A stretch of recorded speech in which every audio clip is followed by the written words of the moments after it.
খ্রিস্টান ধর্মাবলম্বীদের সবচেয়ে বড় ধর্মীয় উৎসব ক্রিসমাস বা বড়দিন উপলক্ষে বর্ণিল সাজে সাজানো হয়েছে গির্জা, বাড়িঘর ও বিভিন্ন হোটেল। বড়দিনের আরো খবর জানাতে এই মুহূর্তে চট্টগ্রাম থেকে যোগ দিয়েছেন সহকর্মী অনুপম শীল।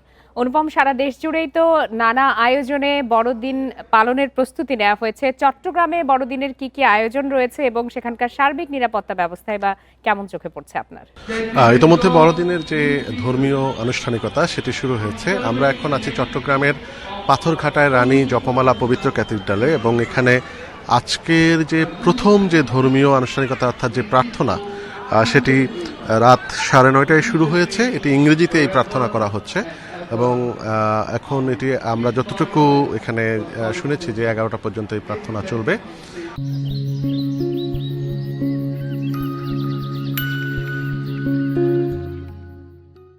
চার্চের ভেতরে এরপরে রাত 12টার দিকে আবার একটি প্রার্থনা শুরু হবে বাংলায়।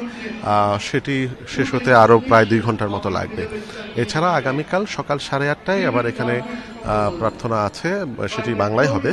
এরপরে মূলত বড়দিনের শুভেচ্ছা বিনিময় এবং সন্ধ্যায় এখানে একটি অনুষ্ঠানের আয়োজন করা হয়েছে, যেখানে মূলত চট্টগ্রামের বিভিন্ন গণ্যমান্য ব্যক্তি এবং যারা চট্টগ্রামের বিভিন্ন সরকারি বেসরকারি উচ্চপদস্থ কর্মকর্তারা আছেন, তারা সেই অনুষ্ঠানে শুভেচ্ছা বিনিময় করবেন।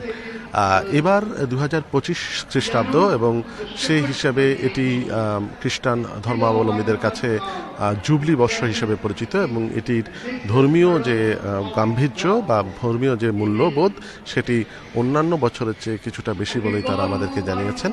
তারা বলেছেন যে বিশ্বব্যাপী শান্তি কামনায় তারা এই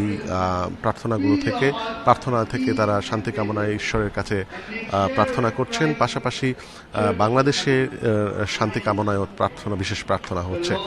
আর নিরাপত্তার কথা যদি বলি, এই চট্টগ্রামে যে চার্চগুলো আছে, এই ক্যাথিড্রাল ছাড়াও ব্যাপটিস্ট চার্চ রয়েছে, সবগুলো চার্চে আমরা দেখেছি যে কঠোর নিরাপত্তা ব্যবস্থা নেওয়া হয়েছে। বিশেষ করে পুলিশের পক্ষ থেকে পোশাকি নিরাপত্তার পাশাপাশি সাদা পোশাকে নজরদারি বাড়ানো হয়েছে। আমরা আজকে বিকেলেও এই গির্জাতে এসেছিলাম, তখন দেখেছি যে এখানে পুরো আনাচে কানাচে ডগ স্কোয়াড দিয়ে পরীক্ষা করা হয়েছে। এছাড়াও যারা এখানে আসছেন প্রায় তল্লাশির মুখে পড়তে হচ্ছে, আর্চওয়ের ভেতর দিয়ে আসতে হচ্ছে এবং অর্থাৎ বাইরের অনাহুত কেউ যাতে এই সমস্ত গির্জায় আসতে না পারেন সেই ব্যবস্থাটি পুলিশের পক্ষ থেকে নেওয়া হয়েছে। আর যে সমস্ত সড়ক দিয়ে মানুষজন যাতায়াত করবেন এই সমস্ত চার্চে, সেখানেও ট্রাফিক ব্যবস্থাপনা কিছুটা পরিবর্তন আনা হয়েছে। অর্থাৎ কিছু স্বাভাবিকভাবে যেহেতু প্রার্থনা চলছে সেহেতু খ্রিস্ট ধর্মের লোকজনই বেশি থাকবেন, কিন্তু এর বাইরেও অন্যান্য ধর্মের কাউকে আপনার চোখে পড়েছে কিনা এই আয়োজনে অংশ নেওয়ার জন্য বা গির্জাগুলো ঘুরে দেখার জন্য?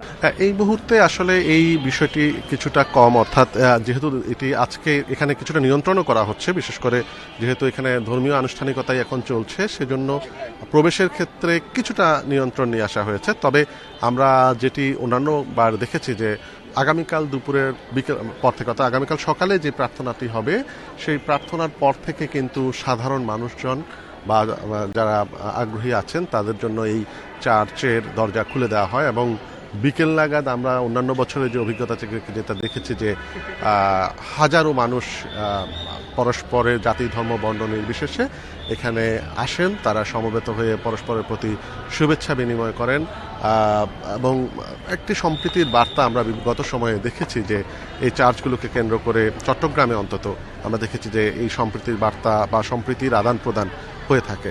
তবে এই মুহূর্তে খুব বেশি নেই গণমাধ্যম কর্মী বা যারা মূলত এই সমস্ত বিষয়ের সাথে সংশ্লিষ্ট, তাদেরকে প্রবেশের অনুমতি দেওয়া হয়েছে।